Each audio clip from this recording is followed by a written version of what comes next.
어저께 제주 지역 언론사에서 그 얘기가 나오긴 했는데 아직까지 중앙에는 그 대표님 얘기가 안 나왔는데 네네. 어제 이제 한동훈 위원장이 그 조국 현 신당을 가리켜서 이제 뭐 종북 네? 종북 종단주의 여기 종북 누가 있죠? 이 정상화된 그 정당 체제에서는 주류 정당이 될 수 없다 이렇게 얘기를 했는데 네네. 그에 대해서 이 대표님의 어떤 뭐 반박 발언?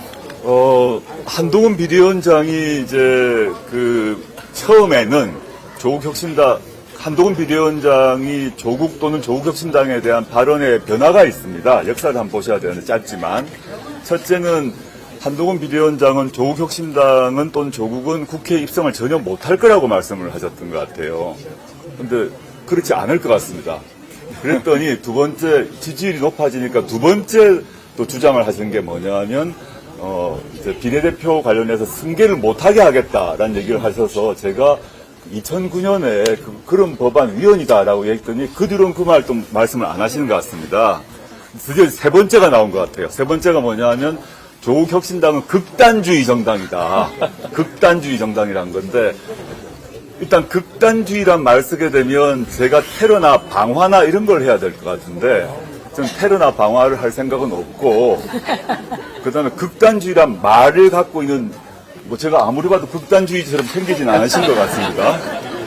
그다음에 그것보다 더 중요한 것은 우리나라에서 정말 극단주의적 행태를 보이는 사람이 누군가에 대한 얘기를 꼭 반문하고 싶습니다.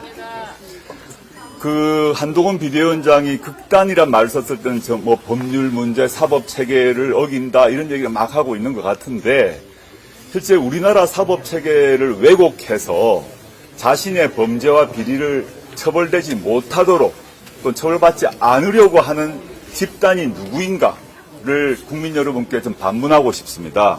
지금 그 극단주의란 말 안에 이제 들고 있는 뉘앙스로 저희가 뭐 헌법을 부정한다거나 사법 체계를 부정한다거나 이런 말들을 아마 끼워서 하고 있던데 지금 보면 당장 그 말을 한 한동훈 비대위원장부터 극단이란 말에서 제가 역으로 묻고 싶습니다. 여기 계신 국민 여러분 중에서 휴대전화 비밀번호를 27개 극단적으로 긴 휴대전화 비밀번호를 갖고 계신 분 몇 분 계세요? 27개.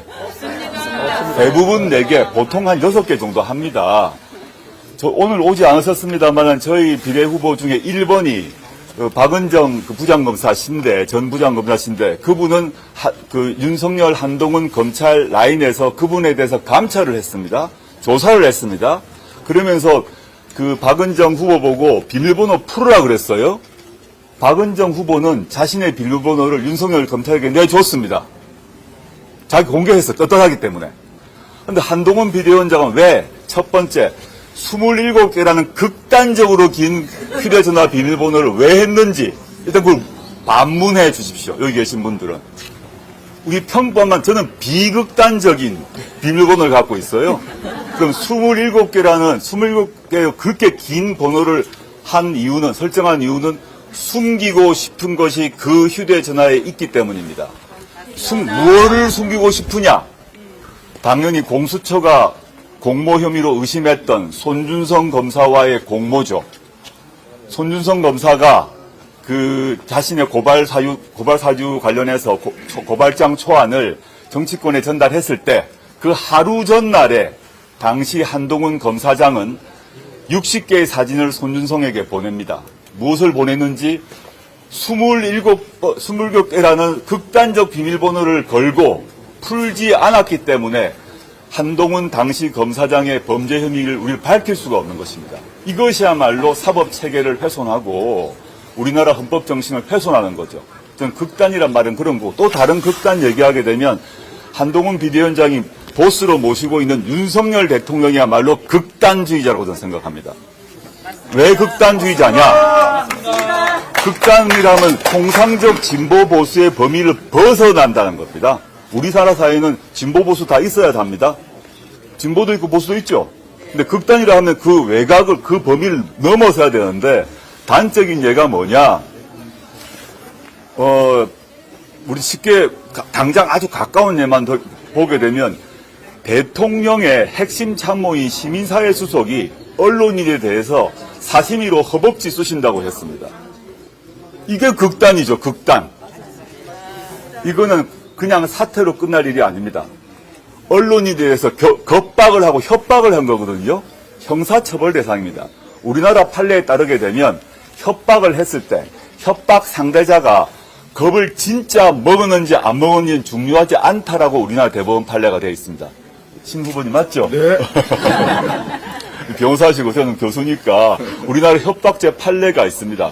그 협박을 받았던 그 언론인이 뭐 덜덜덜 정말 그렇지 않아요. 고지를 하면 해칼로 허벅지를 찌른다, 2번 찌른다 말이 겁나는 일이에요. 그걸 말했다는 자체가 협박죄입니다. 이렇게 도대체 대통령의 핵심 참모가 사시미 칼로 언론인에게 두 번의 허벅지를 찌르니 마르니 이게 극단주의적 행태예요. 그리고 진보 보수가 모두 합의했던 홍범도 장군의 흉상을 뽑아서 옮기겠다는 것이 극단적 행태입니다. 저는 그래서 한동훈 비대위원장이 저희 보고 극단주의자라고 얘기를 하는데 뭐 저는 그 옛날에 국가보안법 전과가 있어요. 옛날에. 근데 우리 이혜민 후보가 극단주의자처럼 생겼는지 우리 멋있다.